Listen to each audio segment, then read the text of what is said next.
Qui était le vrai Jésus? Les évangiles interdits selon Spinoza, introduction. Imaginez un instant que tout ce que vous croyez savoir sur Jésus ne soit qu'une version soigneusement éditée de l'histoire. Que diriez-vous si je vous révélais qu'un des plus grands philosophes de l'histoire a risqué sa vie pour dévoiler la vérité sur les évangiles? Avant de plonger dans cette enquête qui pourrait bouleverser votre vision du christianisme, si vous aimez les histoires inspirantes qui défient les idées reçues, n'oubliez pas de vous abonner à la chaîne pour ne manquer aucun de ces moments révélateurs. D'ailleurs, dites-moi en commentaire de quel pays vous nous regardez et à quelle heure vous découvrez cette vidéo. Et si vous regardez sur mobile, un petit pouce en l'air nous aide énormément à toucher plus de personnes curieuses comme vous. Nous sommes en 1656 à Amsterdam. Un jeune homme de 23 ans vient de commettre l'impensable. Il a osé questionner la vérité des textes sacrés en appliquant la raison et la science. Pour cette audace, Baruch Spinoza sera excommunié de façon si violente que même ses propres parents ne pourront plus lui adresser la parole. Mais qu'avait-il découvert de si dangereux? Quel secret sur Jésus avait-il mis au jour pour mériter une telle condamnation? Aujourd'hui, près de 4 siècles plus tard, les découvertes archéologiques modernes confirment une à une les intuitions révolutionnaires de ce philosophe maudit. Êtes-vous prêt à découvrir le Jésus que l'Église ne voulait pas que vous connaissiez? Le philosophe maudit et sa révolution, qui était vraiment Baruch Spinoza. Pourquoi cet homme brillant a-t-il choisi de sacrifier sa vie sociale, sa sécurité financière et même sa famille pour révéler ce qu'il considérait comme la vérité sur les évangiles? Né en 1632 dans une famille de marchands juifs prospères d'Amsterdam, Spinoza grandit dans l'une des communautés les plus tolérantes d'Europe. Pourtant, dès son adolescence, quelque chose le distingue de ses pairs. Alors que ses camarades se contentent d'étudier les textes sacrés selon la tradition, lui posent des questions qui dérangent. Comment Moïse a-t-il pu écrire le récit de sa propre mort? Pourquoi trouve-t-on des contradictions flagrantes entre différents passages de la Bible? Ces interrogations ne sont-elles pas légitimes pour quiconque cherche sincèrement la vérité? Mais l'audace de Spinoza va bien au-delà de ces questions d'étudiants curieux. Il développe une méthode révolutionnaire, appliquée aux textes religieux, les mêmes critères d'analyse qu'aux documents historiques profanes. Imaginez le scandale. Traiter la Bible comme n'importe quel autre livre ancien, soumis aux erreurs de copie, aux interpolations et aux manipulations politiques. N'est-ce pas là le début de toute véritable recherche historique? Le 27 juillet 1656 marque un tournant dans l'histoire de la pensée occidentale. Ce jour-là, la synagogue d'Amsterdam prononce contre Spinoza l'excommunication la plus sévère jamais formulée dans sa longue histoire. Écoutez ces mots terrifiants. Maudit soit-il le jour, maudit soit-il la nuit, maudit soit-il quand il se couche, et maudit soit-il quand il se lève, maudit soit-il quand il sort, et maudit soit-il quand il rentre. Mais qu'avait donc fait ce jeune homme pour mériter une telle violence verbale? La réponse tient en quelques mots. Il avait osé dire que les évangiles n'étaient pas des témoignages directs de la vie de Jésus, mais des constructions théologiques élaborées des décennies, voire des siècles après les faits présumés. Pouvez-vous imaginer l'effet de telles paroles dans une société où remettre en question l'origine divine des Écritures équivalait à un suicide social? Mais Spinoza ne s'arrête pas là. Exilé de sa communauté, rejeté par sa famille, il consacre sa vie à développer sa méthode d'analyse critique des textes sacrés. Dans le secret de sa modeste demeure de Rijnsburg, il rédige ce qui deviendra l'un des ouvrages les plus dangereux de l'histoire occidentale, le traité théologico-politique. Que découvre-t-il dans cette enquête minutieuse? Premièrement, que les évangiles canoniques contiennent des dizaines de contradictions internes impossibles à concilier. Comment Jésus peut-il être à la fois descendant de David par Joseph et né d'une vierge? Pourquoi les généalogies de Matthieu et Luc sont-elles complètement différentes? Ces incohérences ne révèlent-elles pas des sources multiples, des traditions contradictoires, assemblées tant bien que mal par des rédacteurs tardifs? Deuxièmement, Spinoza identifie des anachronismes flagrants qui prouvent que certains passages ont été écrits bien après l'époque supposée de Jésus. Comment les évangiles peuvent-ils mentionner la destruction du temple de Jérusalem comme un événement passé, alors qu'ils sont censés rapporter les paroles de Jésus prononcées des décennies avant cette catastrophe. N'est-ce pas là la preuve irréfutable que ces textes ont été composés ou remaniés après l'an 70 de notre ère? Troisièmement, et c'est peut-être là sa découverte la plus révolutionnaire, Spinoza démontre que le personnage de Jésus, tel que présenté dans les évangiles canoniques, n'est pas cohérent avec le contexte historique et religieux de la Palestine du 1er siècle. Comment un rabbin juif de l'époque aurait-il pu prononcer des paroles qui ne prennent sens que dans le contexte théologique grec des siècles suivants? Ces révélations explosives ne passent pas inaperçues. Dès sa publication anonyme en 1670, le traité théologico-politique provoque un tollé dans toute l'Europe chrétienne. Les autorités religieuses de tous bords s'unissent dans la condamnation. L'ouvrage est interdit, brûlé publiquement, et une prime est même mise sur la tête de son auteur mystérieux. Mais pourquoi tant de violence contre un simple livre de philosophie? Les évangiles perdus et interdits. Mais qu'est-ce qui rend les découvertes de Spinoza si terrifiantes pour les autorités religieuses de son époque? Pour comprendre l'ampleur du scandale, il faut d'abord réaliser une vérité que très peu de chrétiens connaissent. Les 4 évangiles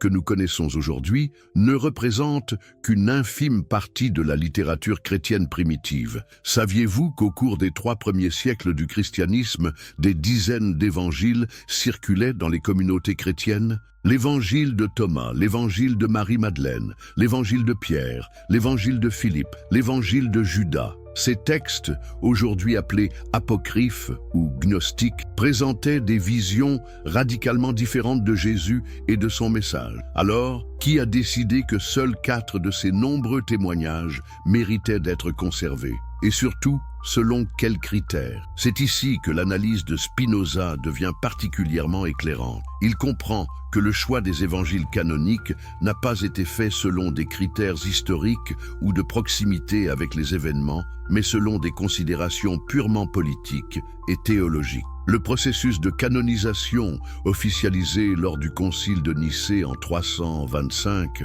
sous l'empereur Constantin, répond à un besoin urgent: unifier l'Empire romain sous une seule doctrine chrétienne. Mais que nous révèlent ces évangiles interdits sur le véritable Jésus? Prenons l'exemple de l'évangile de Thomas, probablement le plus ancien de tous ces textes. Contrairement aux évangiles canoniques qui présentent Jésus comme le Fils unique de Dieu, Thomas nous montre un Jésus très différent. Ici, Jésus déclare « Celui qui boira de ma bouche deviendra comme moi, et moi, je deviendrai comme lui ». N'est-ce pas là une vision révolutionnaire où chaque être humain peut atteindre la même élévation spirituelle que Jésus? L'évangile de Marie-Madeleine, quant à lui, nous révèle une Marie qui n'est pas la prostituée repentie de la tradition, mais la disciple la plus proche de Jésus, celle qui comprend le mieux son enseignement. Dans ce texte, Pierre lui-même reconnaît « Nous savons que le Maître t'aimait plus que toutes les autres femmes ». Comment cette vision d'une femme leader spirituelle s'accorde-t-elle avec l'image traditionnelle du christianisme? Encore plus troublant,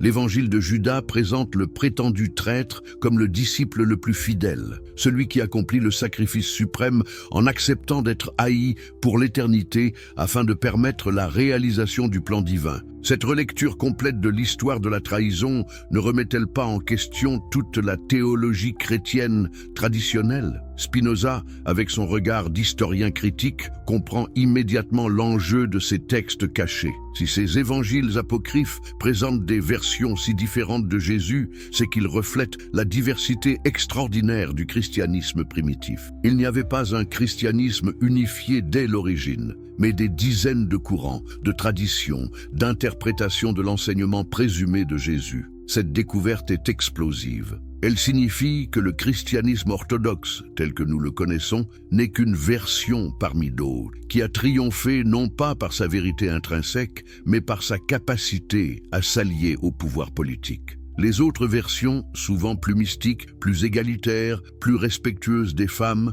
ont été systématiquement éliminées. Mais comment cette élimination s'est-elle opérée? Spinoza reconstitue le processus avec la précision d'un enquêteur. D'abord, dès le IIe siècle, les pères de l'Église, comme Irénée de Lyon, commencent à dénoncer les hérésies gnostiques. Ils établissent des listes de livres acceptables et de livres à rejeter. Ensuite, une fois le christianisme devenu religion officielle de l'Empire sous Constantin, la persécution devient systématique. Les manuscrits hérétiques sont traqués et brûlés. Leurs possesseurs sont emprisonnés, torturés, parfois exécutés. Les communautés qui pratiquent ces formes alternatives du christianisme sont dispersées. En quelques décennies, des siècles de diversité théologique sont effacés. Seule subsiste la version officielle, celle qui arrange le pouvoir politique et religieux. Mais pourquoi cette version a-t-elle été choisie? Spinoza identifie plusieurs raisons. D'abord, les évangiles canoniques présentent un Jésus plus facilement compatible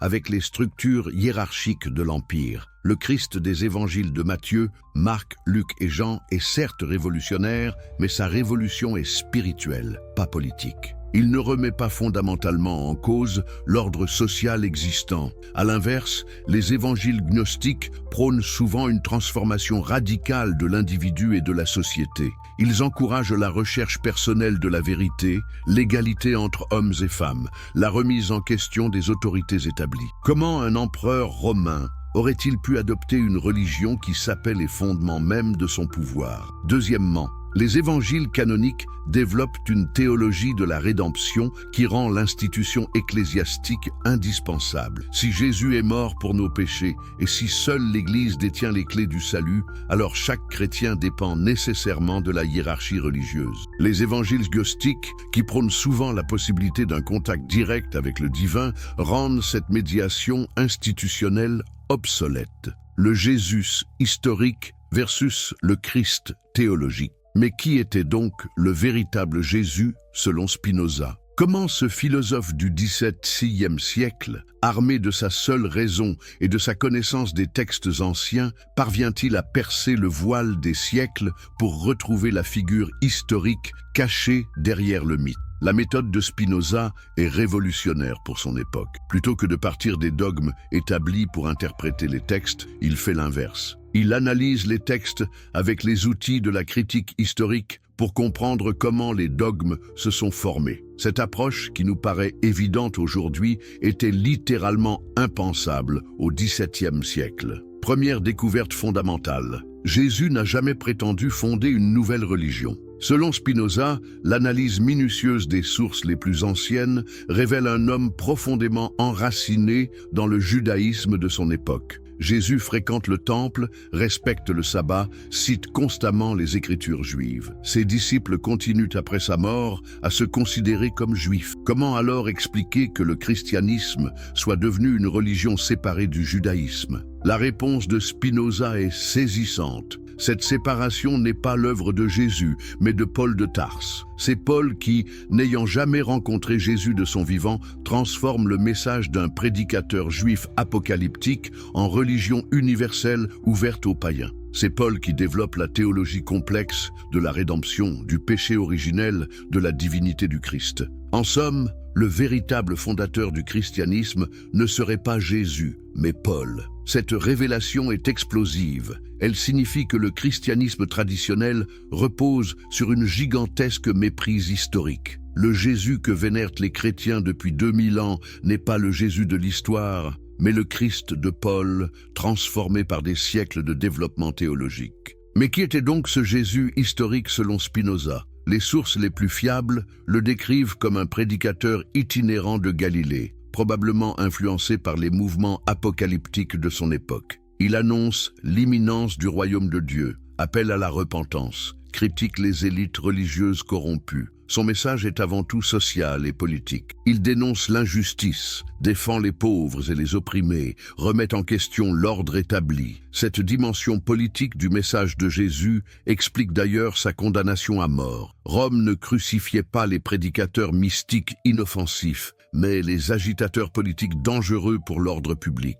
L'inscription sur la croix « Roi des Juifs » ne laisse aucun doute sur les motifs de l'exécution. Jésus est mort comme rebelle politique, pas comme martyr religieux. Mais alors, comment le prédicateur révolutionnaire de Galilée est-il devenu le Fils de Dieu des évangiles? Spinoza reconstitue ce processus de transformation avec une précision remarquable. Première étape. Après la mort de Jésus, ses disciples, traumatisés par l'échec apparent de leur mouvement, développent l'idée de la résurrection. Cette croyance, initialement comprise comme une vindication future lors du jugement dernier, se transforme progressivement en événement historique immédiat. Deuxième étape. Paul de Tarse réinterprète complètement le sens de la mort de Jésus. Ce qui était un échec politique devient un sacrifice rédempteur. Le prédicateur juif devient le sauveur universel. Cette transformation théologique permet au mouvement de survivre à la destruction du temple de Jérusalem en 70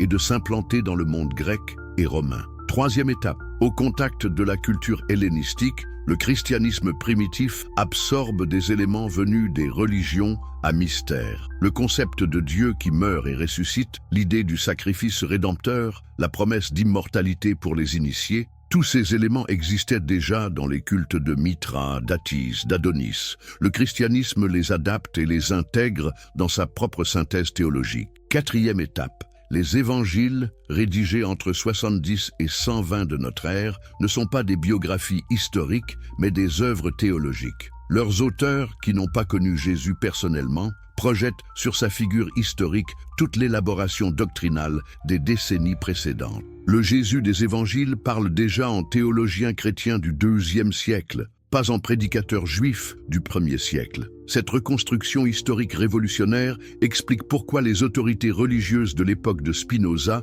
réagissent avec tant de violence. Si sa démonstration est exacte, cela signifie que 2000 ans de théologie chrétienne reposent sur un malentendu historique colossal. Le Jésus que vénèrent des églises n'a jamais existé. Il est le produit d'une construction théologique progressive, remarquable certes, mais sans rapport avec la réalité historique. Mais Spinoza va encore plus loin dans sa déconstruction. Il montre que même les éléments les plus centraux de la biographie évangélique de Jésus sont probablement légendaires. La naissance à Bethléem, une invention théologique pour faire correspondre la biographie de Jésus aux prophéties messianiques. La fuite en Égypte, un récit calqué sur l'histoire de Moïse. Les miracles, des prodiges traditionnels attribués rétrospectivement au fondateur pour accréditer sa mission divine. Cette analyse impitoyable ne laisse subsister qu'un noyau historique très mince. Un prédicateur juif de Galilée, actif vers l'an 30,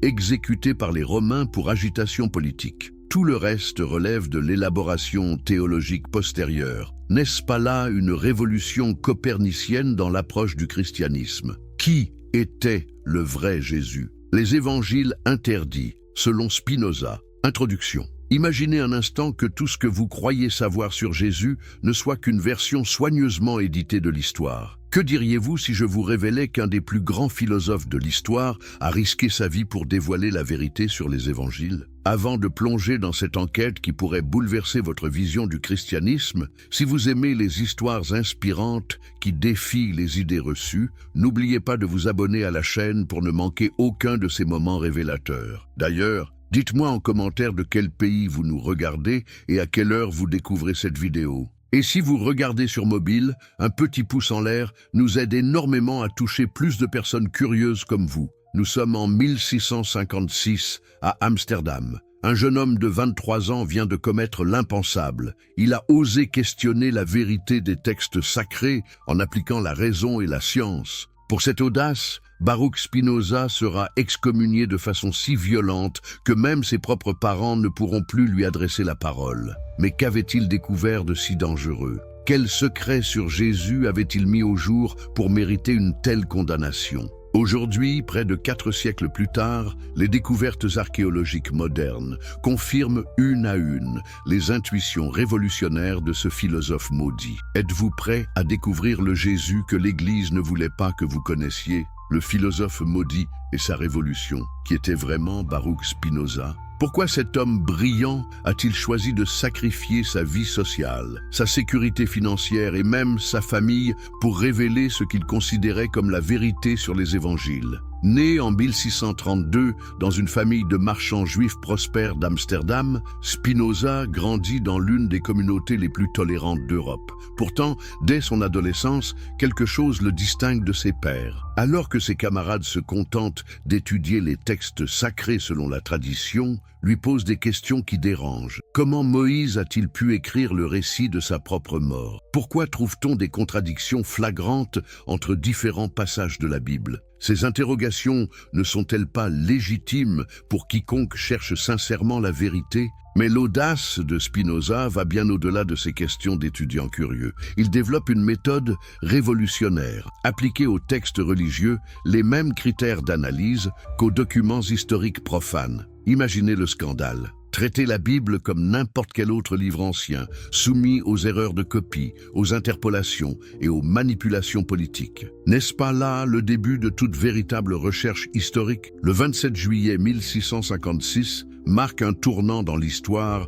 de la pensée occidentale. Ce jour-là, la synagogue d'Amsterdam prononce contre Spinoza l'excommunication la plus sévère jamais formulée dans sa longue histoire. Écoutez ces mots terrifiants. « Maudit soit-il le jour, maudit soit-il la nuit, maudit soit-il quand il se couche, et maudit soit-il quand il se lève, maudit soit-il quand il sort, et maudit soit-il quand il rentre. » Mais qu'avait donc fait ce jeune homme pour mériter une telle violence verbale? La réponse tient en quelques mots. Il avait osé dire que les évangiles n'étaient pas des témoignages directs de la vie de Jésus, mais des constructions théologiques élaborées des décennies, voire des siècles après les faits présumés. Pouvez-vous imaginer l'effet de telles paroles dans une société où remettre en question l'origine divine des Écritures équivalait à un suicide social? Mais Spinoza ne s'arrête pas là. Exilé de sa communauté, rejeté par sa famille, il consacre sa vie à développer sa méthode d'analyse critique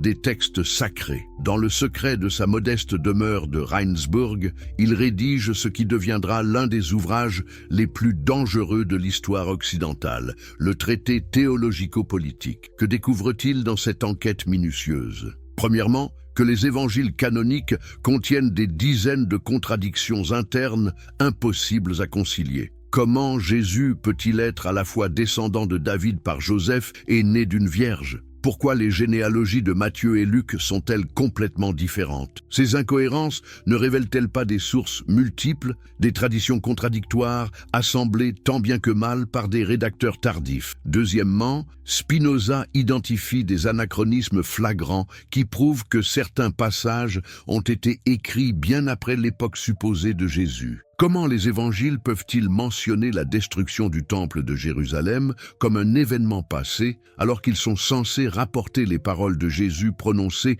des décennies avant cette catastrophe? N'est-ce pas là la preuve irréfutable que ces textes ont été composés ou remaniés après l'an 70 de notre ère? Troisièmement, et c'est peut-être là sa découverte la plus révolutionnaire, Spinoza démontre que le personnage de Jésus, tel que présenté dans les évangiles canoniques, n'est pas cohérent avec le contexte historique et religieux de la Palestine du 1er siècle. Comment un rabbin juif de l'époque aurait-il pu prononcer des paroles qui ne prennent sens que dans le contexte théologique grec des siècles suivants? Ces révélations explosives ne passent pas inaperçues. Dès sa publication anonyme en 1670, le traité théologico-politique provoque un tollé dans toute l'Europe chrétienne. Les autorités religieuses de tous bords s'unissent dans la condamnation. L'ouvrage est interdit, brûlé publiquement, et une prime est même mise sur la tête de son auteur mystérieux. Mais pourquoi tant de violence contre un simple livre de philosophie?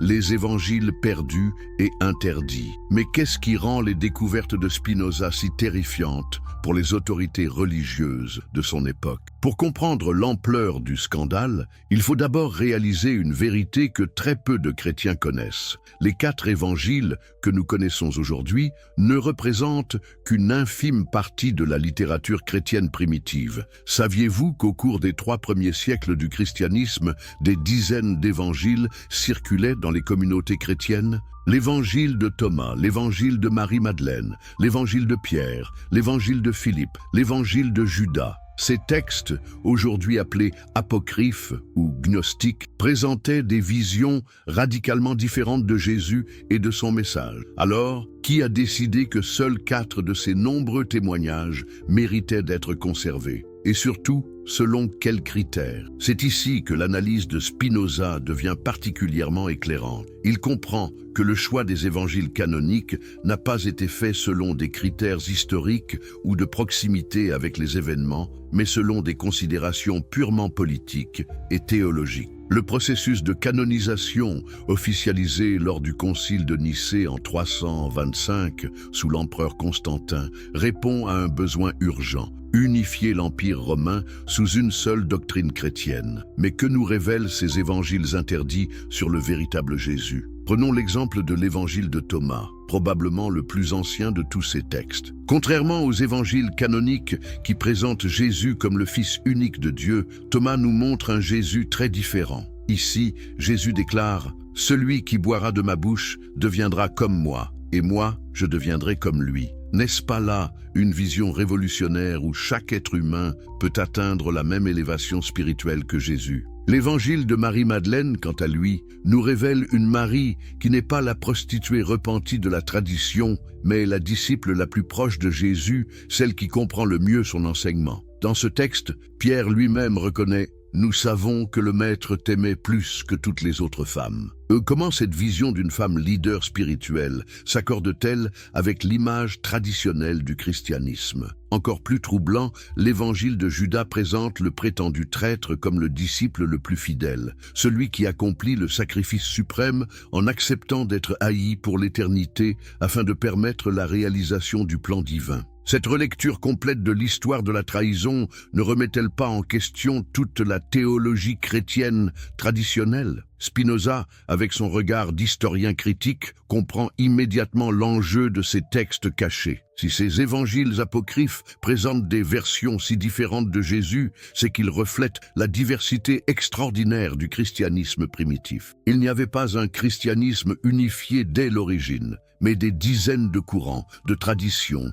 d'interprétations de l'enseignement présumé de Jésus. Cette découverte est explosive. Elle signifie que le christianisme orthodoxe, tel que nous le connaissons, n'est qu'une version parmi d'autres, qui a triomphé non pas par sa vérité intrinsèque, mais par sa capacité à s'allier au pouvoir politique. Les autres versions, souvent plus mystiques, plus égalitaires, plus respectueuses des femmes, ont été systématiquement éliminées. Mais comment cette élimination s'est-elle opérée? Spinoza reconstitue le processus avec la précision d'un enquêteur. D'abord, dès le IIe siècle, les pères de l'Église, comme Irénée de Lyon, commencent à dénoncer les hérésies gnostiques. Ils établissent des listes de livres acceptables et de livres à rejeter. Ensuite, une fois le christianisme devenu religion officielle de l'Empire sous Constantin, la persécution devient systématique. Les manuscrits hérétiques sont traqués et brûlés. Leurs possesseurs sont emprisonnés, torturés, parfois exécutés. Les communautés qui pratiquent ces formes alternatives du christianisme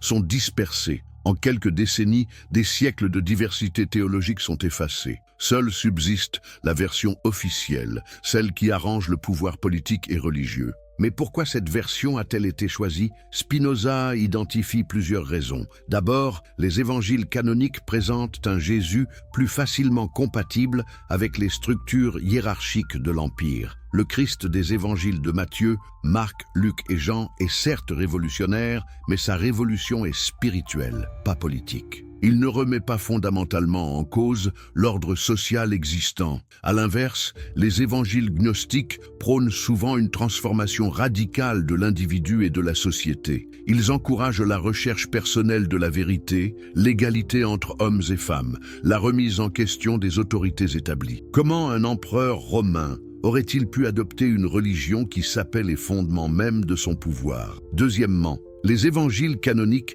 développent une théologie de la rédemption qui rend l'institution ecclésiastique indispensable. Si Jésus est mort pour nos péchés et si seule l'Église détient les clés du salut, alors chaque chrétien dépend nécessairement de la hiérarchie religieuse. Les évangiles gnostiques, qui prônent souvent la possibilité d'un contact direct avec le divin, rendent cette médiation institutionnelle obsolète. Le Jésus historique versus le Christ théologique. Mais qui était donc le véritable Jésus selon Spinoza? Comment ce philosophe du XVIIe siècle, armé de sa seule raison et de sa connaissance des textes anciens, parvient-il à percer le voile des siècles pour retrouver la figure historique cachée derrière le mythe? La méthode de Spinoza est révolutionnaire pour son époque. Plutôt que de partir des dogmes établis pour interpréter les textes, il fait l'inverse. Il analyse les textes avec les outils de la critique historique pour comprendre comment les dogmes se sont formés. Cette approche, qui nous paraît évidente aujourd'hui,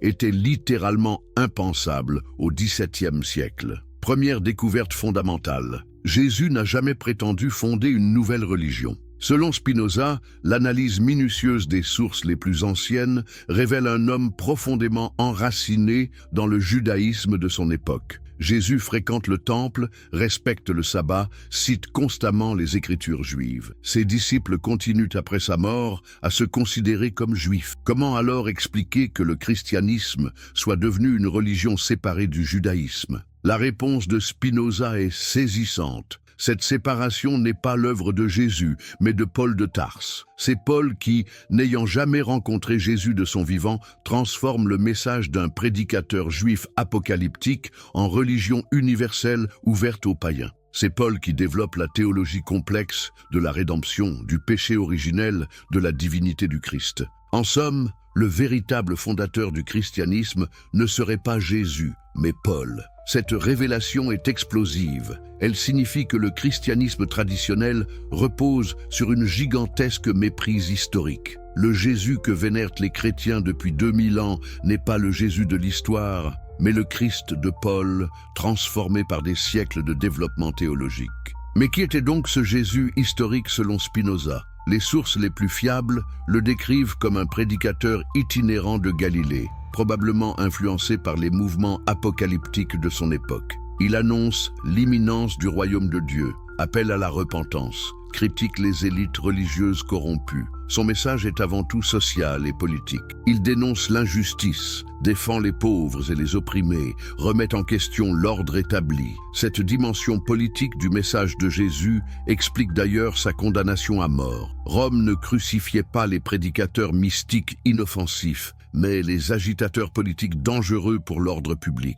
L'inscription sur la croix « Roi des Juifs » ne laisse aucun doute sur les motifs de l'exécution. Jésus est mort comme rebelle politique, pas comme martyr religieux. Mais alors, comment le prédicateur révolutionnaire de Galilée est-il devenu le Fils de Dieu des évangiles? Spinoza reconstitue ce processus de transformation avec une précision remarquable. Première étape. Après la mort de Jésus, ses disciples, traumatisés par l'échec apparent de leur mouvement, développent l'idée de la résurrection. Cette croyance, initialement comprise comme une vindication future lors du jugement dernier, se transforme progressivement en événement historique immédiat. Deuxième étape. Paul de Tarse réinterprète complètement le sens de la mort de Jésus. Ce qui était un échec politique devient un sacrifice rédempteur. Le prédicateur juif devient le sauveur universel. Cette transformation théologique permet au mouvement de survivre à la destruction du temple de Jérusalem en 70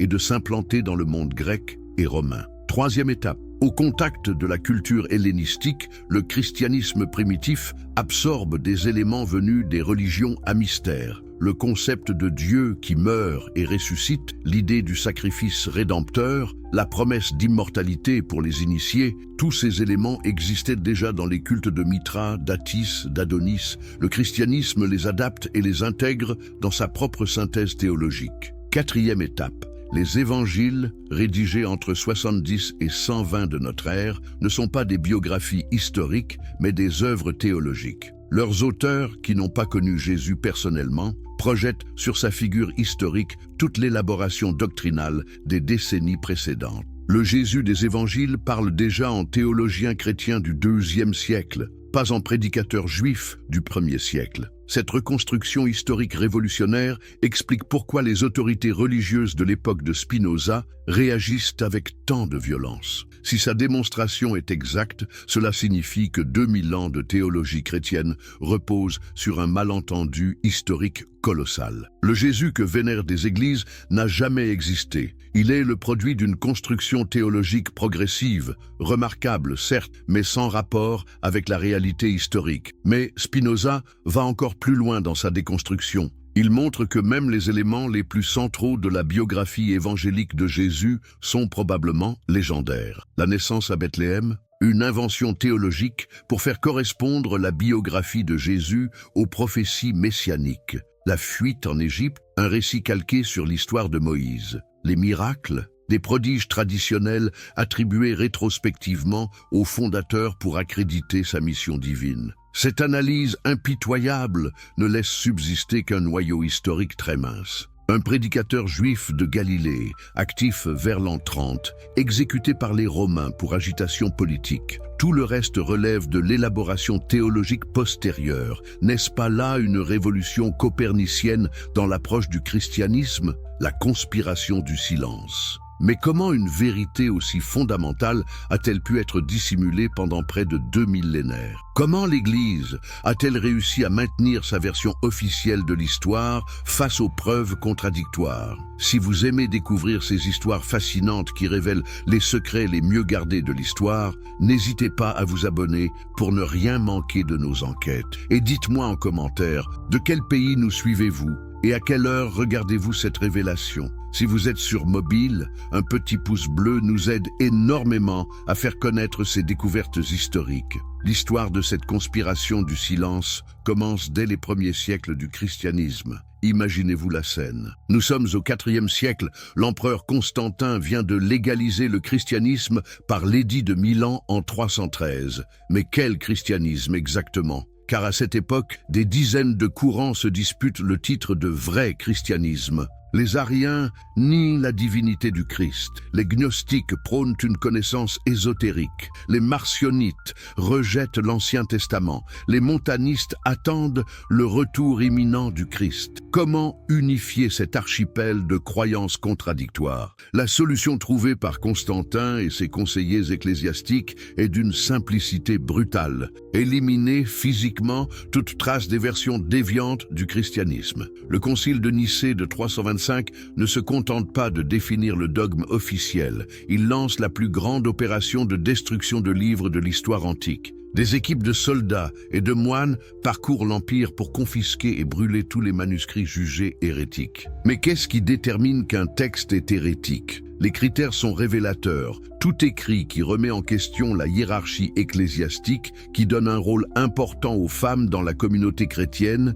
qui encourage la recherche personnelle de la vérité plutôt que la soumission à l'autorité, ou qui présente Jésus comme un maître spirituel plutôt que comme un sauveur unique. N'est-ce pas là avouer que l'orthodoxie naissante craint par-dessus tout l'autonomie spirituelle des fidèles? L'ampleur de cette destruction est proprement stupéfiante. Des bibliothèques entières disparaissent en fumée. À Alexandrie, ce qui reste de la célèbre bibliothèque antique subit le sort final. Les monastères coptes d'Égypte, qui avaient préservé de nombreux textes en langue copte, voient leur scriptorium rasé. En Syrie, les communautés gnostiques sont dispersées, leurs livres sacrés réduits en cendres. Mais les autorités ne s'arrêtent pas à la destruction des livres. Elles s'attaquent aussi aux hommes. Ceux qui persistent à enseigner les doctrines condamnées sont emprisonnés, torturés, parfois exécutés. Les femmes qui prétendent avoir reçu des révélations divines sont particulièrement visées. N'est-il pas significatif que les premiers siècles du christianisme orthodoxe coïncident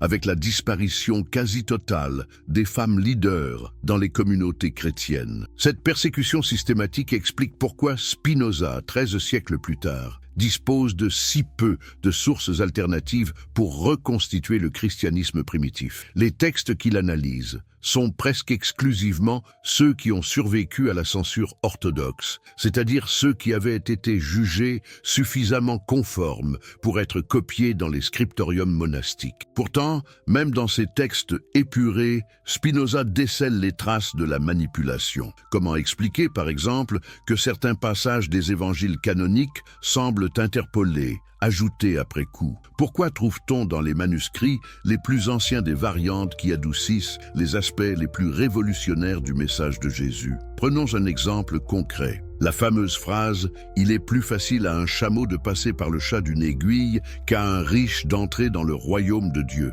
Dans les manuscrits les plus anciens, cette condamnation de la richesse est catégorique. Mais dans les versions ultérieures, on trouve des additions qui nuancent le propos. Avec Dieu, tout est possible. Pour Dieu, rien n'est impossible. Ces ajouts ne révèlent-ils pas la volonté de l'Église enrichie des siècles suivants d'atténuer un message trop radical? L'analyse de Spinoza met en lumière un processus constant d'édulcoration du message chrétien primitif. Chaque fois que l'Église s'allie au pouvoir politique, elle adapte sa doctrine aux exigences du moment. Sous Constantin, elle abandonne le pacifisme des premiers chrétiens pour bénir les légions impériales. Au Moyen Âge, elle justifie les croisades et l'Inquisition. À la Renaissance, elle s'accommode de la richesse des banquiers florentins et romains. Mais cette adaptation permanente laisse des traces dans les textes. C'est en analysant ces incohérences, ces contradictions, ces ajouts maladroits que Spinoza reconstitue l'histoire véritable du christianisme. Sa méthode s'apparente à celle d'un archéologue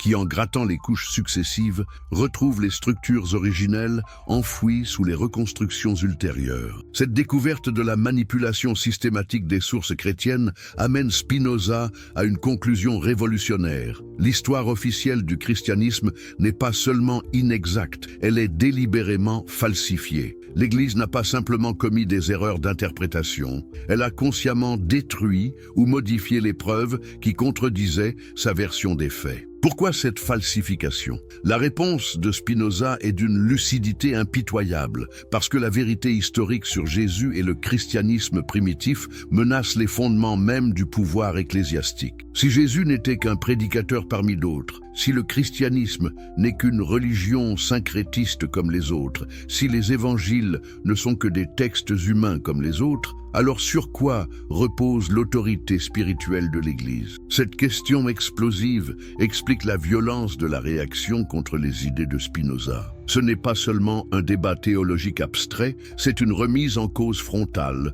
de tout l'édifice institutionnel du christianisme. Comment maintenir l'obéissance des fidèles si ceux-ci découvrent que l'histoire qu'on leur raconte depuis l'enfance relève largement de la légende pieuse? La conspiration du silence ne s'arrête pas au Moyen Âge. Elle se poursuit à l'époque de Spinoza et même au-delà. Quand le philosophe hollandais publie son traité théologico-politique, les autorités religieuses et politiques de toute l'Europe s'unissent pour le faire interdire. Le livre est brûlé publiquement à La Haye, banni en France, condamné par l'Inquisition espagnole. Pourquoi tant d'acharnement contre un ouvrage de philosophie? Parce que les dirigeants de l'époque comprennent parfaitement les implications politiques des découvertes de Spinoza. Si les peuples apprennent à analyser les textes religieux avec les outils de la raison critique, ne vont-ils pas ensuite appliquer la même méthode au discours du pouvoir politique? Si l'autorité de l'Église repose sur des fondements fragiles, qu'en est-il de l'autorité royale,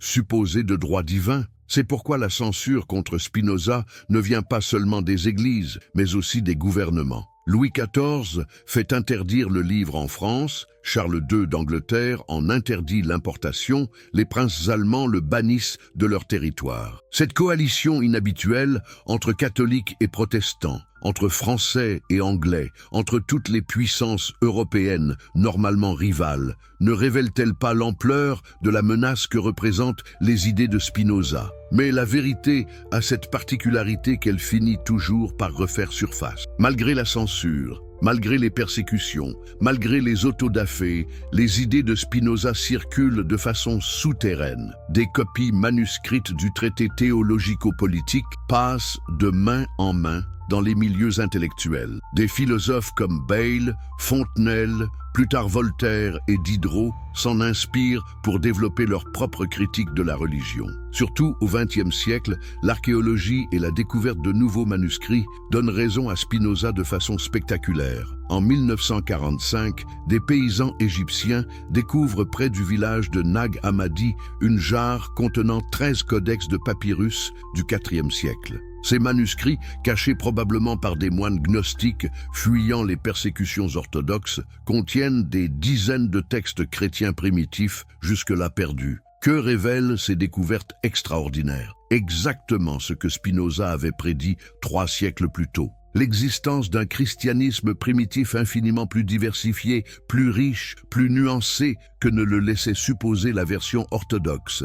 L'Évangile selon Thomas présente un Jésus mystique, encourageant la recherche intérieure. L'Évangile selon Marie montre Marie-Madeleine en position de leader spirituel. L'Évangile selon Philippe développe une théologie sophistiquée de l'union mystique. Ces textes ne correspondent en rien à l'image d'hérésie marginale et aberrante véhiculée par la tradition orthodoxe. Ils révèlent des communautés chrétiennes organisées, cultivées, possédant leur propre tradition théologique cohérente.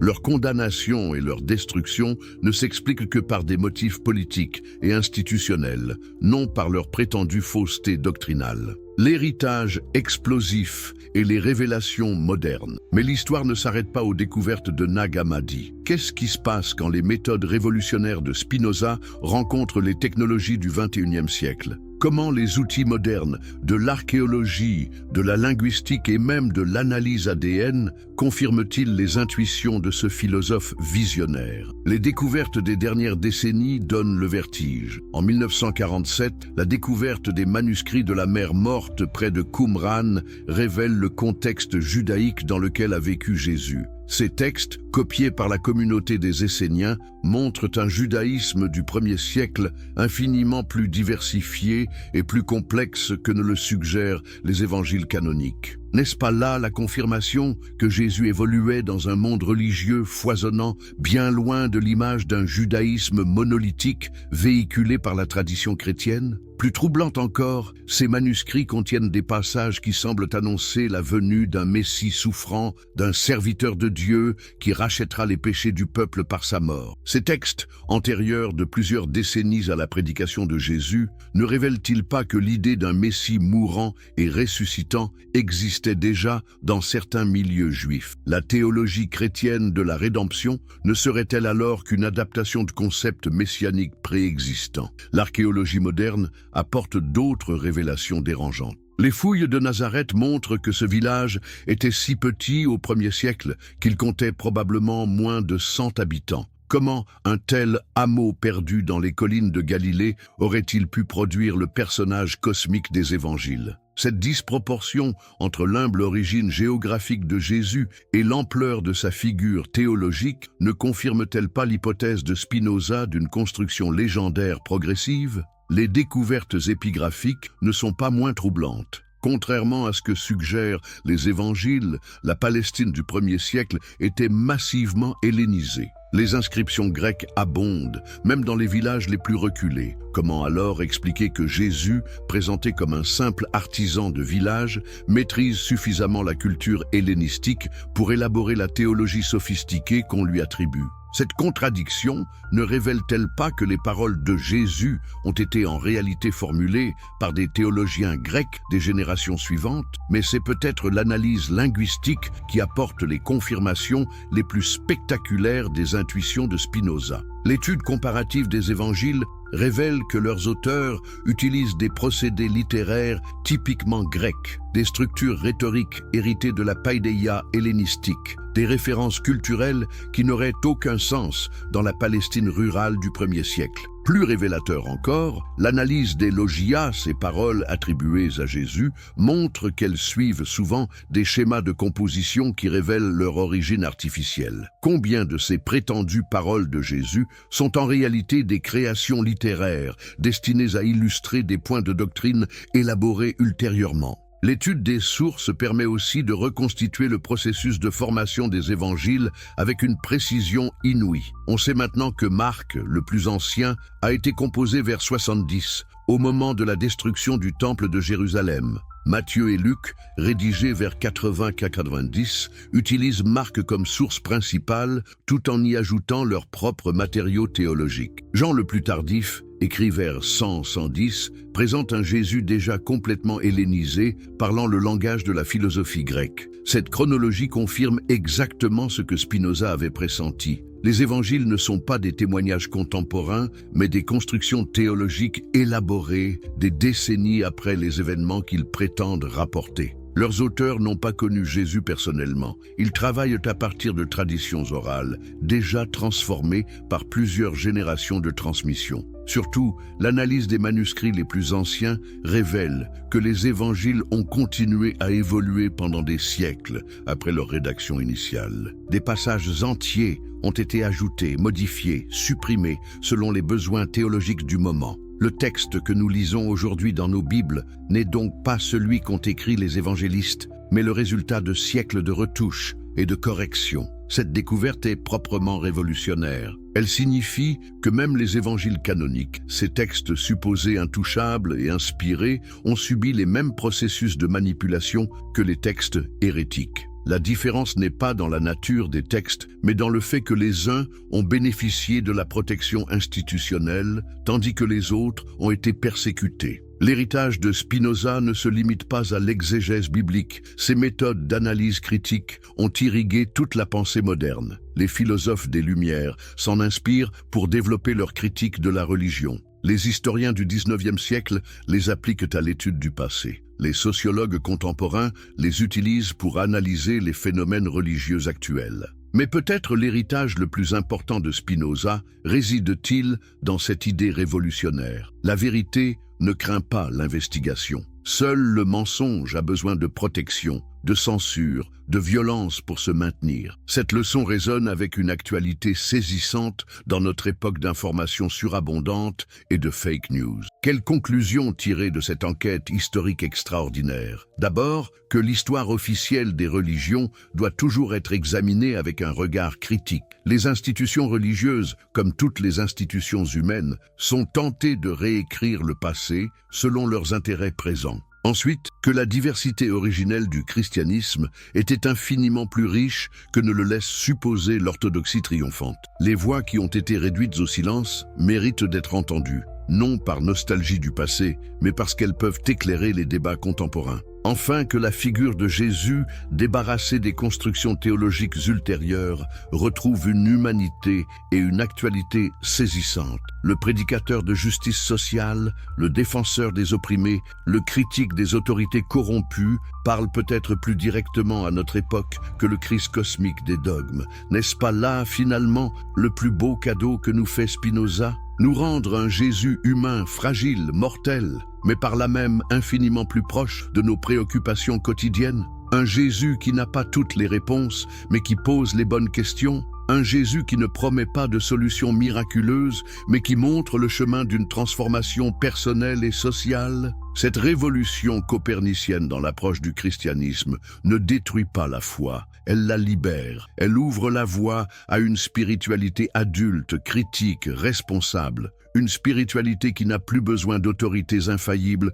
ni de vérités imposées, mais qui peut se nourrir de la recherche sincère et du dialogue ouvert. C'est peut-être là l'héritage le plus précieux de ce philosophe maudit, nous avoir montré qu'on peut aimer la vérité plus que ses propres croyances, chercher la lumière plus que la sécurité, préférer les questions dérangeantes aux réponses rassurantes. Dans un monde où les certitudes dogmatiques alimentent tant de conflits, cette leçon de Spinoza résonne comme une invitation urgente à l'humilité intellectuelle et au courage moral. Qui était le vrai Jésus? Les évangiles interdits, selon Spinoza. Introduction. Imaginez un instant que tout ce que vous croyez savoir sur Jésus ne soit qu'une version soigneusement éditée de l'histoire. Que diriez-vous si je vous révélais qu'un des plus grands philosophes de l'histoire a risqué sa vie pour dévoiler la vérité sur les évangiles? Avant de plonger dans cette enquête qui pourrait bouleverser votre vision du christianisme, si vous aimez les histoires inspirantes qui défient les idées reçues, n'oubliez pas de vous abonner à la chaîne pour ne manquer aucun de ces moments révélateurs. D'ailleurs, dites-moi en commentaire de quel pays vous nous regardez et à quelle heure vous découvrez cette vidéo. Et si vous regardez sur mobile, un petit pouce en l'air nous aide énormément à toucher plus de personnes curieuses comme vous. Nous sommes en 1656 à Amsterdam. Un jeune homme de 23 ans vient de commettre l'impensable. Il a osé questionner la vérité des textes sacrés en appliquant la raison et la science. Pour cette audace, Baruch Spinoza sera excommunié de façon si violente que même ses propres parents ne pourront plus lui adresser la parole. Mais qu'avait-il découvert de si dangereux? Quel secret sur Jésus avait-il mis au jour pour mériter une telle condamnation? Aujourd'hui, près de 4 siècles plus tard, les découvertes archéologiques modernes confirment une à une les intuitions révolutionnaires de ce philosophe maudit. Êtes-vous prêt à découvrir le Jésus que l'Église ne voulait pas que vous connaissiez? Le philosophe maudit et sa révolution, qui était vraiment Baruch Spinoza? Pourquoi cet homme brillant a-t-il choisi de sacrifier sa vie sociale, sa sécurité financière et même sa famille pour révéler ce qu'il considérait comme la vérité sur les évangiles? Né en 1632 dans une famille de marchands juifs prospères d'Amsterdam, Spinoza grandit dans l'une des communautés les plus tolérantes d'Europe. Pourtant, dès son adolescence, quelque chose le distingue de ses pairs. Alors que ses camarades se contentent d'étudier les textes sacrés selon la tradition, lui pose des questions qui dérangent. Comment Moïse a-t-il pu écrire le récit de sa propre mort? Pourquoi trouve-t-on des contradictions flagrantes entre différents passages de la Bible? Ces interrogations ne sont-elles pas légitimes pour quiconque cherche sincèrement la vérité? Mais l'audace de Spinoza va bien au-delà de ces questions d'étudiants curieux. Il développe une méthode révolutionnaire, appliquée aux textes religieux, les mêmes critères d'analyse qu'aux documents historiques profanes. Imaginez le scandale. Traiter la Bible comme n'importe quel autre livre ancien, soumis aux erreurs de copie, aux interpolations et aux manipulations politiques. N'est-ce pas là le début de toute véritable recherche historique? Le 27 juillet 1656 marque un tournant dans l'histoire de la pensée occidentale. Ce jour-là, la synagogue d'Amsterdam prononce contre Spinoza l'excommunication la plus sévère jamais formulée dans sa longue histoire. Écoutez ces mots terrifiants. Maudit soit-il le jour, maudit soit-il la nuit, maudit soit-il quand il se couche, et maudit soit-il quand il se lève, maudit soit-il quand il sort, et maudit soit-il quand il rentre. Mais qu'avait donc fait ce jeune homme pour mériter une telle violence verbale? La réponse tient en quelques mots. Il avait osé dire que les évangiles n'étaient pas des témoignages directs de la vie de Jésus, mais des constructions théologiques élaborées des décennies, voire des siècles après les faits présumés. Pouvez-vous imaginer l'effet de telles paroles dans une société où remettre en question l'origine divine des Écritures équivalait à un suicide social? Mais Spinoza ne s'arrête pas là. Exilé de sa communauté, rejeté par sa famille, il consacre sa vie à développer sa méthode d'analyse critique des textes sacrés. Dans le secret de sa modeste demeure de Rijnsburg, il rédige ce qui deviendra l'un des ouvrages les plus dangereux de l'histoire occidentale, le traité théologico-politique. Que découvre-t-il dans cette enquête minutieuse? Premièrement, que les évangiles canoniques contiennent des dizaines de contradictions internes impossibles à concilier. Comment Jésus peut-il être à la fois descendant de David par Joseph et né d'une vierge? Pourquoi les généalogies de Matthieu et Luc sont-elles complètement différentes? Ces incohérences ne révèlent-elles pas des sources multiples, des traditions contradictoires, assemblées tant bien que mal par des rédacteurs tardifs? Deuxièmement, Spinoza identifie des anachronismes flagrants qui prouvent que certains passages ont été écrits bien après l'époque supposée de Jésus. Comment les évangiles peuvent-ils mentionner la destruction du temple de Jérusalem comme un événement passé, alors qu'ils sont censés rapporter les paroles de Jésus prononcées des décennies avant cette catastrophe? N'est-ce pas là la preuve irréfutable que ces textes ont été composés ou remaniés après l'an 70 de notre ère? Troisièmement, et c'est peut-être là sa découverte la plus révolutionnaire, Spinoza démontre que le personnage de Jésus, tel que présenté dans les évangiles canoniques, n'est pas cohérent avec le contexte historique et religieux de la Palestine du 1er siècle. Comment un rabbin juif de l'époque aurait-il pu prononcer des paroles qui ne prennent sens que dans le contexte théologique grec des siècles suivants? Ces révélations explosives ne passent pas inaperçues. Dès sa publication anonyme en 1670, le traité théologico-politique provoque un tollé dans toute l'Europe chrétienne. Les autorités religieuses de tous bords s'unissent dans la condamnation. L'ouvrage est interdit, brûlé publiquement, et une prime est même mise sur la tête de son auteur mystérieux. Mais pourquoi tant de violence contre un simple livre de philosophie? Les évangiles perdus et interdits. Mais qu'est-ce qui rend les découvertes de Spinoza si terrifiantes pour les autorités religieuses de son époque? Pour comprendre l'ampleur du scandale, il faut d'abord réaliser une vérité que très peu de chrétiens connaissent. Les 4 évangiles que nous connaissons aujourd'hui ne représentent qu'une infime partie de la littérature chrétienne primitive. Saviez-vous qu'au cours des 3 premiers siècles du christianisme, des dizaines d'évangiles circulaient dans les communautés chrétiennes? L'évangile de Thomas, l'évangile de Marie-Madeleine, l'évangile de Pierre, l'évangile de Philippe, l'évangile de Judas. Ces textes, aujourd'hui appelés apocryphes ou gnostiques, présentaient des visions radicalement différentes de Jésus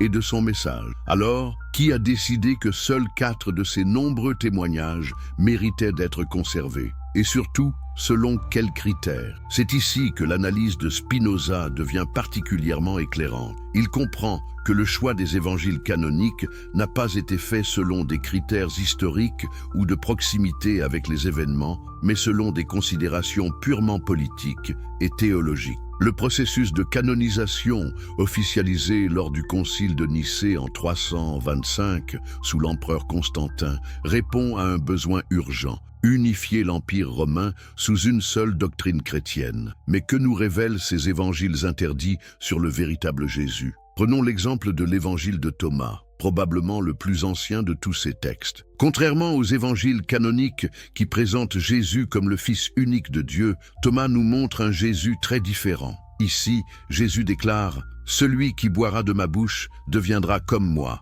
et moi, je deviendrai comme lui ». N'est-ce pas là une vision révolutionnaire où chaque être humain peut atteindre la même élévation spirituelle que Jésus? L'évangile de Marie-Madeleine, quant à lui, nous révèle une Marie qui n'est pas la prostituée repentie de la tradition, mais la disciple la plus proche de Jésus, celle qui comprend le mieux son enseignement. Dans ce texte, Pierre lui-même reconnaît « Nous savons que le Maître t'aimait plus que toutes les autres femmes ». Comment cette vision d'une femme leader spirituelle s'accorde-t-elle avec l'image traditionnelle du christianisme? Encore plus troublant, l'évangile de Judas présente le prétendu traître comme le disciple le plus fidèle, celui qui accomplit le sacrifice suprême en acceptant d'être haï pour l'éternité afin de permettre la réalisation du plan divin. Cette relecture complète de l'histoire de la trahison ne remet-elle pas en question toute la théologie chrétienne traditionnelle? Spinoza, avec son regard d'historien critique, comprend immédiatement l'enjeu de ces textes cachés. Si ces évangiles apocryphes présentent des versions si différentes de Jésus, c'est qu'ils reflètent la diversité extraordinaire du christianisme primitif. Il n'y avait pas un christianisme unifié dès l'origine, mais des dizaines de courants, de traditions, d'interprétations de l'enseignement présumé de Jésus. Cette découverte est explosive. Elle signifie que le christianisme orthodoxe, tel que nous le connaissons, n'est qu'une version parmi d'autres, qui a triomphé non pas par sa vérité intrinsèque, mais par sa capacité à s'allier au pouvoir politique. Les autres versions, souvent plus mystiques, plus égalitaires, plus respectueuses des femmes, ont été systématiquement éliminées. Mais comment cette élimination s'est-elle opérée? Spinoza reconstitue le processus avec la précision d'un enquêteur. D'abord, dès le IIe siècle, les pères de l'Église, comme Irénée de Lyon, commencent à dénoncer les hérésies gnostiques. Ils établissent des listes de livres acceptables et de livres à rejeter. Ensuite, une fois le christianisme devenu religion officielle de l'Empire sous Constantin, la persécution devient systématique. Les manuscrits hérétiques sont traqués et brûlés. Leurs possesseurs sont emprisonnés, torturés, parfois exécutés. Les communautés qui pratiquent ces formes alternatives du christianisme sont dispersées. En quelques décennies, des siècles de diversité théologique sont effacés. Seule subsiste la version officielle, celle qui arrange le pouvoir politique et religieux. Mais pourquoi cette version a-t-elle été choisie? Spinoza identifie plusieurs raisons. D'abord, les évangiles canoniques présentent un Jésus plus facilement compatible avec les structures hiérarchiques de l'Empire. Le Christ des évangiles de Matthieu, Marc, Luc et Jean est certes révolutionnaire, mais sa révolution est spirituelle, pas politique. Il ne remet pas fondamentalement en cause l'ordre social existant. À l'inverse, les évangiles gnostiques prônent souvent une transformation radicale de l'individu et de la société. Ils encouragent la recherche personnelle de la vérité, l'égalité entre hommes et femmes, la remise en question des autorités établies. Comment un empereur romain aurait-il pu adopter une religion qui sapait les fondements même de son pouvoir? Deuxièmement, les évangiles canoniques développent une théologie de la rédemption qui rend l'institution ecclésiastique indispensable. Si Jésus est mort pour nos péchés et si seule l'Église détient les clés du salut, alors chaque chrétien dépend nécessairement de la hiérarchie religieuse. Les évangiles gnostiques, qui prônent souvent la possibilité d'un contact direct avec le divin, rendent cette médiation institutionnelle obsolète. le Jésus historique versus le Christ théologique. Mais qui était donc le véritable Jésus selon Spinoza? Comment ce philosophe du XVIIe siècle, armé de sa seule raison et de sa connaissance des textes anciens, parvient-il à percer le voile des siècles pour retrouver la figure historique cachée derrière le mythe? La méthode de Spinoza est révolutionnaire pour son époque. Plutôt que de partir des dogmes établis pour interpréter les textes, il fait l'inverse. Il analyse les textes avec les outils de la critique historique pour comprendre comment les dogmes se sont formés. Cette approche, qui nous paraît évidente aujourd'hui, était littéralement impensable au XVIIe siècle. Première découverte fondamentale. Jésus n'a jamais prétendu fonder une nouvelle religion. Selon Spinoza, l'analyse minutieuse des sources les plus anciennes révèle un homme profondément enraciné dans le judaïsme de son époque. Jésus fréquente le temple, respecte le sabbat, cite constamment les écritures juives. Ses disciples continuent, après sa mort, à se considérer comme juifs. Comment alors expliquer que le christianisme soit devenu une religion séparée du judaïsme? La réponse de Spinoza est saisissante. Cette séparation n'est pas l'œuvre de Jésus, mais de Paul de Tarse. C'est Paul qui, n'ayant jamais rencontré Jésus de son vivant, transforme le message d'un prédicateur juif apocalyptique en religion universelle ouverte aux païens. C'est Paul qui développe la théologie complexe de la rédemption, du péché originel, de la divinité du Christ. En somme, le véritable fondateur du christianisme ne serait pas Jésus, mais Paul. Cette révélation est explosive. Elle signifie que le christianisme traditionnel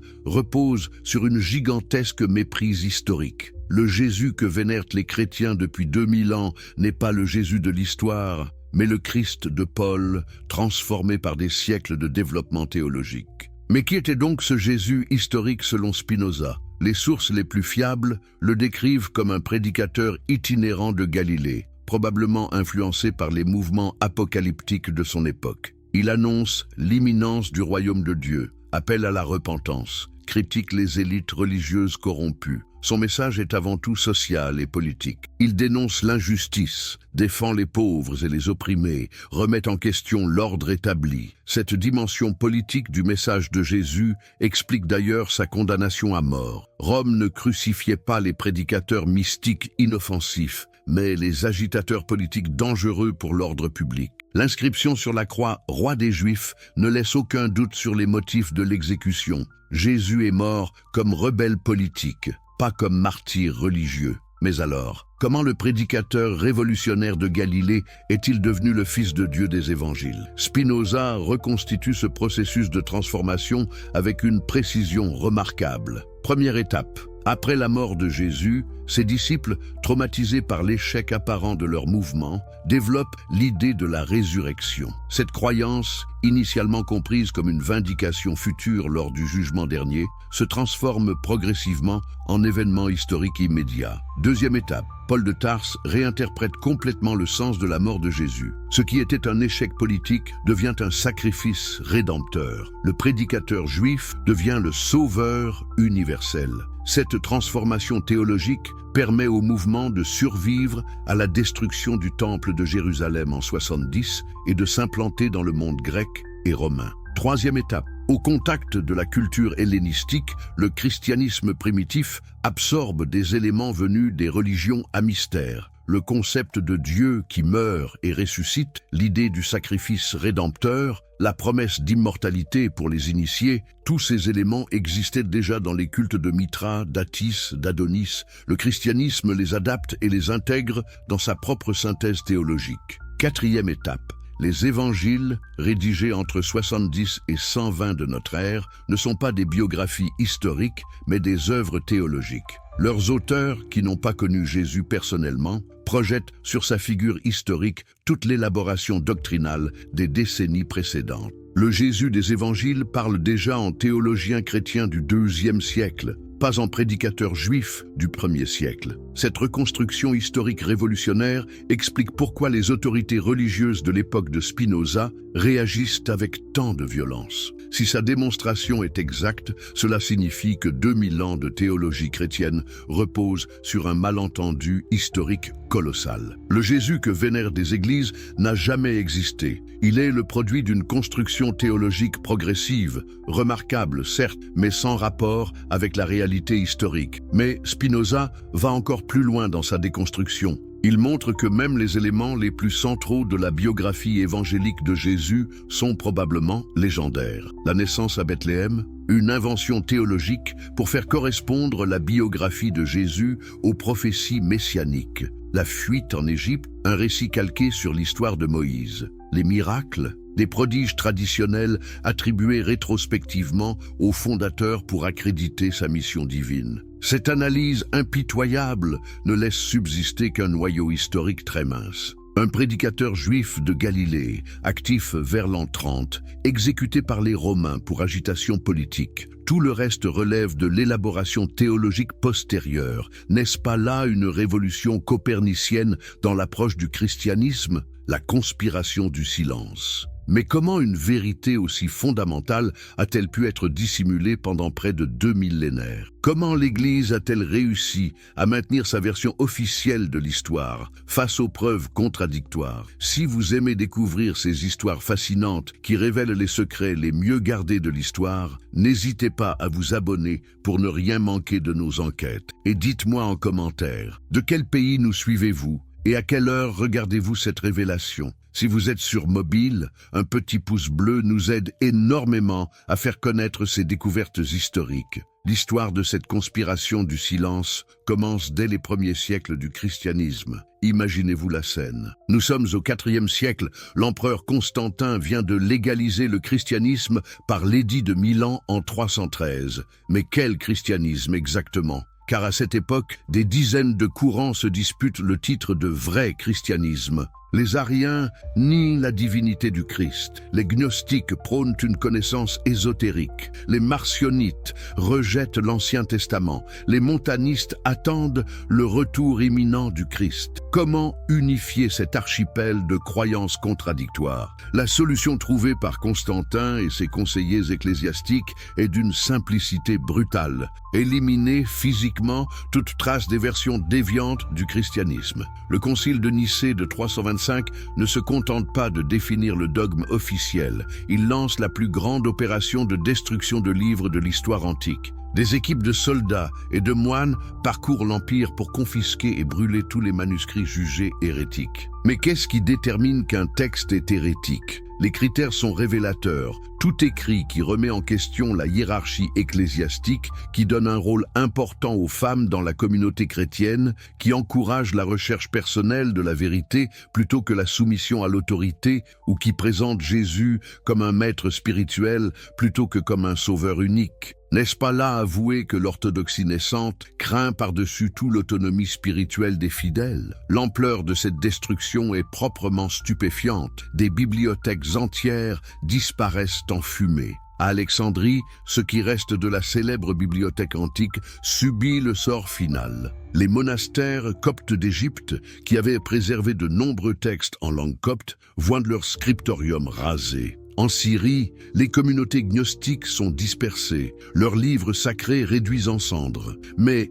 les autorités ne s'arrêtent pas à la destruction des livres. Elles s'attaquent aussi aux hommes. Ceux qui persistent à enseigner les doctrines condamnées sont emprisonnés, torturés, parfois exécutés. Les femmes qui prétendent avoir reçu des révélations divines sont particulièrement visées. N'est-il pas significatif que les premiers siècles du christianisme orthodoxe coïncident avec la disparition quasi totale des femmes leaders dans les communautés chrétiennes? Cette persécution systématique explique pourquoi Spinoza, 13 siècles plus tard, dispose de si peu de sources alternatives pour reconstituer le christianisme primitif. Les textes qu'il analyse sont presque exclusivement ceux qui ont survécu à la censure orthodoxe, c'est-à-dire ceux qui avaient été jugés suffisamment conformes pour être copiés dans les scriptoriums monastiques. Pourtant, même dans ses textes épurés, Spinoza décèle les traces de la manipulation. Comment expliquer, par exemple, que certains passages des évangiles canoniques semblent interpolés, ajoutés après coup? Pourquoi trouve-t-on dans les manuscrits les plus anciens des variantes qui adoucissent les aspects les plus révolutionnaires du message de Jésus? Prenons un exemple concret. La fameuse phrase « Il est plus facile à un chameau de passer par le chat d'une aiguille qu'à un riche d'entrer dans le royaume de Dieu ». Dans les manuscrits les plus anciens, cette condamnation de la richesse est catégorique. Mais dans les versions ultérieures, on trouve des additions qui nuancent le propos. Avec Dieu, tout est possible. Pour Dieu, rien n'est impossible. Ces ajouts ne révèlent-ils pas la volonté de l'Église enrichie des siècles suivants d'atténuer un message trop radical? L'analyse de Spinoza met en lumière un processus constant d'édulcoration du message chrétien primitif. Chaque fois que l'Église s'allie au pouvoir politique, elle adapte sa doctrine aux exigences du moment. Sous Constantin, elle abandonne le pacifisme des premiers chrétiens pour bénir les légions impériales. Au Moyen Âge, elle justifie les croisades et l'Inquisition. À la Renaissance, elle s'accommode de la richesse des banquiers florentins et romains. Mais cette adaptation permanente laisse des traces dans les textes. C'est en analysant ces incohérences, ces contradictions, ces ajouts maladroits que Spinoza reconstitue l'histoire véritable du christianisme. Sa méthode s'apparente à celle d'un archéologue qui, en grattant les couches successives, retrouve les structures originelles enfouies sous les reconstructions ultérieures. Cette découverte de la manipulation systématique des sources chrétiennes amène Spinoza à une conclusion révolutionnaire. L'histoire officielle du christianisme n'est pas seulement inexacte, elle est délibérément falsifiée. L'Église n'a pas simplement commis des erreurs d'interprétation, elle a consciemment détruit ou modifié les preuves qui contredisaient sa version des faits. Pourquoi cette falsification? La réponse de Spinoza est d'une lucidité impitoyable, parce que la vérité historique sur Jésus et le christianisme primitif menace les fondements mêmes du pouvoir ecclésiastique. Si Jésus n'était qu'un prédicateur parmi d'autres, si le christianisme n'est qu'une religion syncrétiste comme les autres, si les évangiles ne sont que des textes humains comme les autres, alors sur quoi repose l'autorité spirituelle de l'Église? Cette question explosive explique la violence de la réaction contre les idées de Spinoza. Ce n'est pas seulement un débat théologique abstrait, c'est une remise en cause frontale de tout l'édifice institutionnel du christianisme. Comment maintenir l'obéissance des fidèles si ceux-ci découvrent que l'histoire qu'on leur raconte depuis l'enfance relève largement de la légende pieuse? La conspiration du silence ne s'arrête pas au Moyen Âge. Elle se poursuit à l'époque de Spinoza et même au-delà. Quand le philosophe hollandais publie son traité théologico-politique, les autorités religieuses et politiques de toute l'Europe s'unissent pour le faire interdire. Le livre est brûlé publiquement à La Haye, banni en France, condamné par l'Inquisition espagnole. Pourquoi tant d'acharnement contre un ouvrage de philosophie? Parce que les dirigeants de l'époque comprennent parfaitement les implications politiques des découvertes de Spinoza. Si les peuples apprennent à analyser les textes religieux avec les outils de la raison critique, ne vont-ils pas ensuite appliquer la même méthode au discours du pouvoir politique? Si l'autorité de l'Église repose sur des fondements fragiles, qu'en est-il de l'autorité royale, supposée de droit divin? C'est pourquoi la censure contre Spinoza ne vient pas seulement des églises, mais aussi des gouvernements. Louis XIV fait interdire le livre en France, Charles II d'Angleterre en interdit l'importation, les princes allemands le bannissent de leur territoire. Cette coalition inhabituelle entre catholiques et protestants, entre Français et Anglais, entre toutes les puissances européennes normalement rivales, ne révèle-t-elle pas l'ampleur de la menace que représentent les idées de Spinoza? Mais la vérité